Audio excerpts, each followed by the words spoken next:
afastado Ibanez Rocha ter tomado a iniciativa de prestar depoimento à PF? Eu acho que qualquer iniciativa voltada ao esclarecimento cabal dos fatos é bem-vinda. Eu, obviamente, não tive acesso ao teor do depoimento do governador Ibanez, mas acho que é importante que todos se empenhem em que haja a elucidação definitiva de tudo isto, porque, obviamente, não foram apenas aqueles executores que aqui estavam, mas havia uma rede, havia uma cadeia de comando, de mando, de financiamento.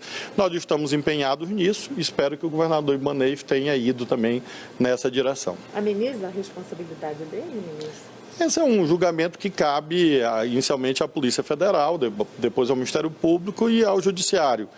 Eu considero que, do ponto de vista político, nós que estamos do governo federal, devemos sempre buscar a maior união e colaboração e diálogo quanto possível. Então, todas aquelas que queiram, de fato, ajudar a esclarecer os fatos, nós consideramos como algo positivo. Quanto à situação dele de afastamento, a situação penal, enfim, não cabe nenhuma apreciação política. Como foi o encontro aqui com a ministra? Eu considero essa visita ao Supremo voltada a duas mensagens principais. A primeira delas é que, assim como ninguém rouba a Constituição, ninguém rouba a democracia, disse isso a ministra Rosa, e a segunda mensagem é da união. Nós reiterarmos que o extremismo só pode ser vencido, como nós desejamos, com ampla união nacional. União, portanto, que ultrapassa os poderes, as instituições e deve abranger a sociedade, porque os terroristas se nutrem exatamente da inoculação do pânico. E é por isso que há essa reiteração. Todas as senhoras e senhores, e a nação brasileira está vendo, essa tentativa de, nas próximas semanas, reeditar atos. Já há novas convocações para atos no dia 16 de janeiro, há tentativas de ataques a infraestruturas nacionais.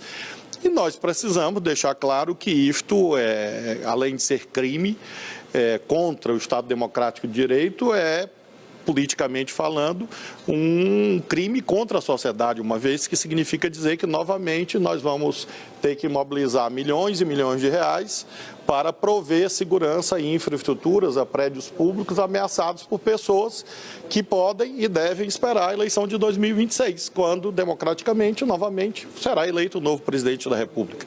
O presidente Lula tem reiterado, e eu ratifiquei essa mensagem à ministra Rosa Weber e ao Supremo, de que nós consideramos que os três poderes unidos têm esse dever de pacificar o país, mediante a imposição da autoridade da lei e a manutenção de um clima de diálogo. Já tem pessoas já foram identificadas, ministro? O PF já conseguiu identificar? Nós estamos, nesse momento, na realização da audiência de custódia. Nós temos essas pessoas presas, aproximadamente 1.200 pessoas presas.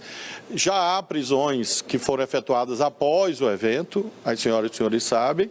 Há mandados de prisão já expedidos, que serão cumpridos nos próximos dias, de modo que não há um limite quantitativo. O que nós podemos afirmar é que nós ainda temos, infelizmente, centenas de pessoas que indiretamente participaram desses atos.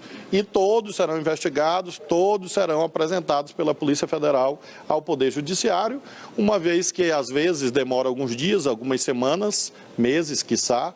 Nós estamos vendo isso no caso do Capitólio, nos Estados Unidos, mas assim como lá, aqui também, nós vamos prosseguir nas investigações para que a democracia seja adequadamente protegida. E a situação do Anderson Torres? Do ex-presidente Bolsonaro, depois dessa minuta que foi encontrada ontem?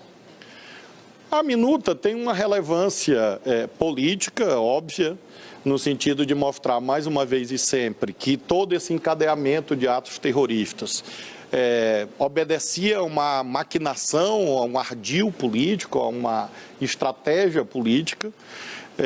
Esse documento funciona, portanto, como uma ratificação, uma confirmação daquilo que já sabíamos, que havia e há, lamentavelmente, uma orquestração política por trás do terrorismo no Brasil.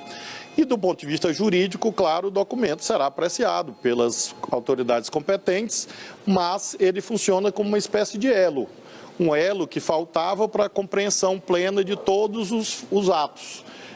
que se sucederam desde o dia 30 de outubro até o dia 8 de janeiro. Então, o documento é como se fosse uma peça relevante em um quebra-cabeça, que está sendo montado, e este quebra-cabeça, na verdade, é o itinerário criminoso. Qual que é a possibilidade da apuração na responsabilidade de militares? Me parar que o Supremo, que a Polícia Federal possa apurar também eventual responsabilidade de militares do Exército pelas invasões? Nós temos duas situações sobre os militares.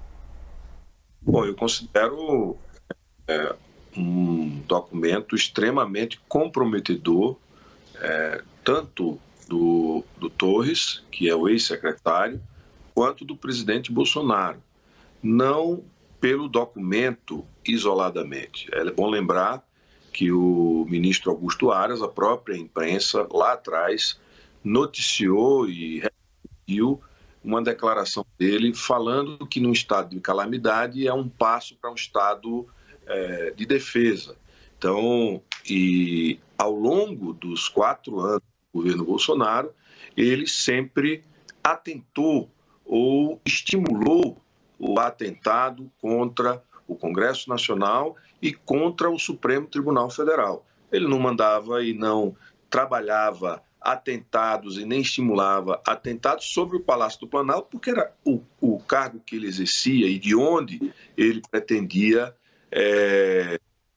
se manter no poder. Então, este documento mostra que havia uma intenção do presidente de se perpetuar no poder, independente de resultados eleitorais, o que mostra o comprometimento dele e de sua equipe, os mais próximos, com uma tentativa de golpe. Isso é preciso ser investigado, aprofundado, mas o conjunto da obra, toda a forma como ele se conduziu no governo, aponta para isso.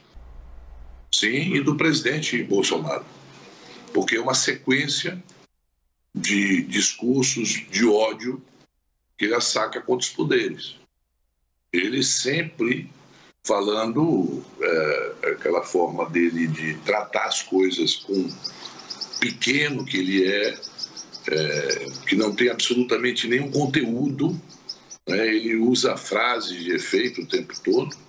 Nessas frases de efeito, várias vezes ele fez essas ameaças, compactuado ali com a CGI, com o general Heleno, com o general não sei das quantas, cheio de generais ali. Só para fazer um lembrete aqui para o Brasil, aqueles que querem os militares no poder novamente, quando o Figueiredo saiu e não entregou a faixa para o Sarney, o Brasil tinha uma inflação de 360% ao ano. Então nós tivemos uma experiência de governo militar, né? Porque as pessoas acham. E mais, as Forças Armadas não é um poder. As Forças Armadas estão a serviço da nação brasileira.